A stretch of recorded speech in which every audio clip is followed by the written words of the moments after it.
O AB Saúde de hoje traz um problema que atinge principalmente as pessoas que fazem trabalhos manuais, que exigem movimentos repetitivos. É o chamado dedo em gatilho. Isso acontece quando a pessoa tenta fechar a mão e o dedo não volta para o lugar.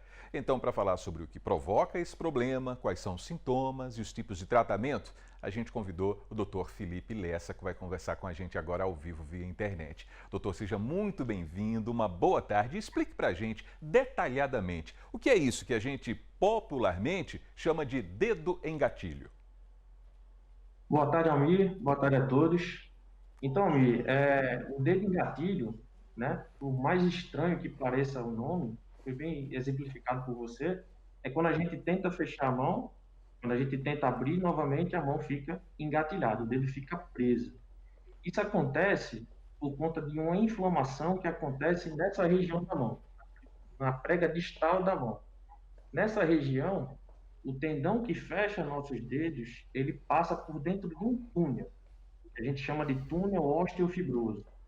Dependendo do esforço repetitivo, as mulheres têm mais do que homens, pacientes com diabetes, pacientes que têm doenças inflamatórias, como artrite reumatoide, e principalmente aqui na região, pacientes que fazem muito esforço repetitivo, trabalhos manuais, na indústria têxtil, nas confecções, a manipulação de tesoura de corte.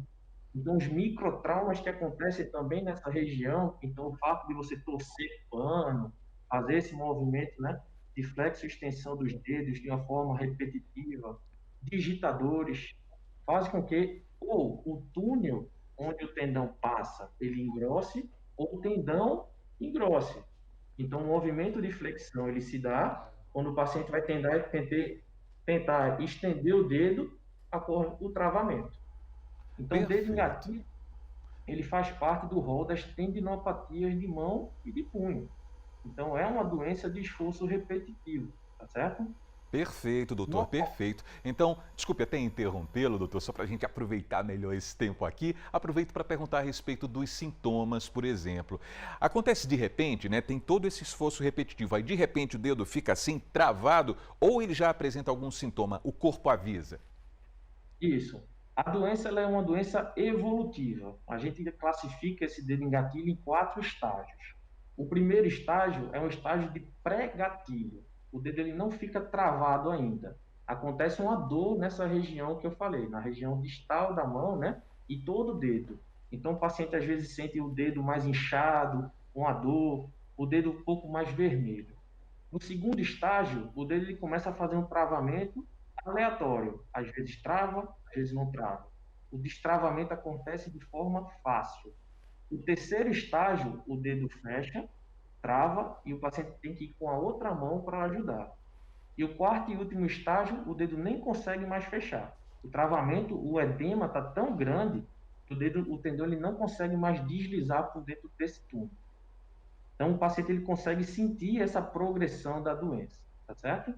Ok, doutor. E como é que é feito o tratamento? A pessoa consegue recuperar esse movimento de forma definitiva? Consegue sim, consegue sim. Primeiramente, né, o ideal é que seja diagnosticado nas fases mais precoces da doença, porque isso facilita o tratamento. O tratamento ele vai desde o uso de órteses, tá certo? Uma tala, uma imobilização, medicações anti-inflamatórias, tá? Pode ser feito fisioterapia, então a fisioterapia é um fator muito importante, tá certo? Para o tratamento dessa doença. Pode ser feito infiltrações, então às vezes a gente consegue destravar esse dedo fazendo uma injeção com corticoide nessa região e até mesmo um tratamento cirúrgico. Então, uma doença que ela é uma doença que ela é potencialmente cirúrgica, caso não seja tratado nos estágios iniciais. A gente consegue fazer prevenção dessa doença também. Então, paciente que trabalha com esforço repetitivo, paciente que pega muito peso, faz muito trauma de repetição nessa mão, o que a gente aconselha é que faça pausas temporárias, né? Então, em vez em quando fazer uma pausa e fazer alongamentos dessa região, evitar que essa bainha tendinosa ela se espesse. Normalmente o paciente ele sente esses sintomas pela manhã. À noite a gente mantém a mão imobilizada, a gente tem uma imobilidade noturna e as doenças inflamatórias elas acumulam essa quantidade de secreção, a quantidade de líquido inflamatório durante a noite.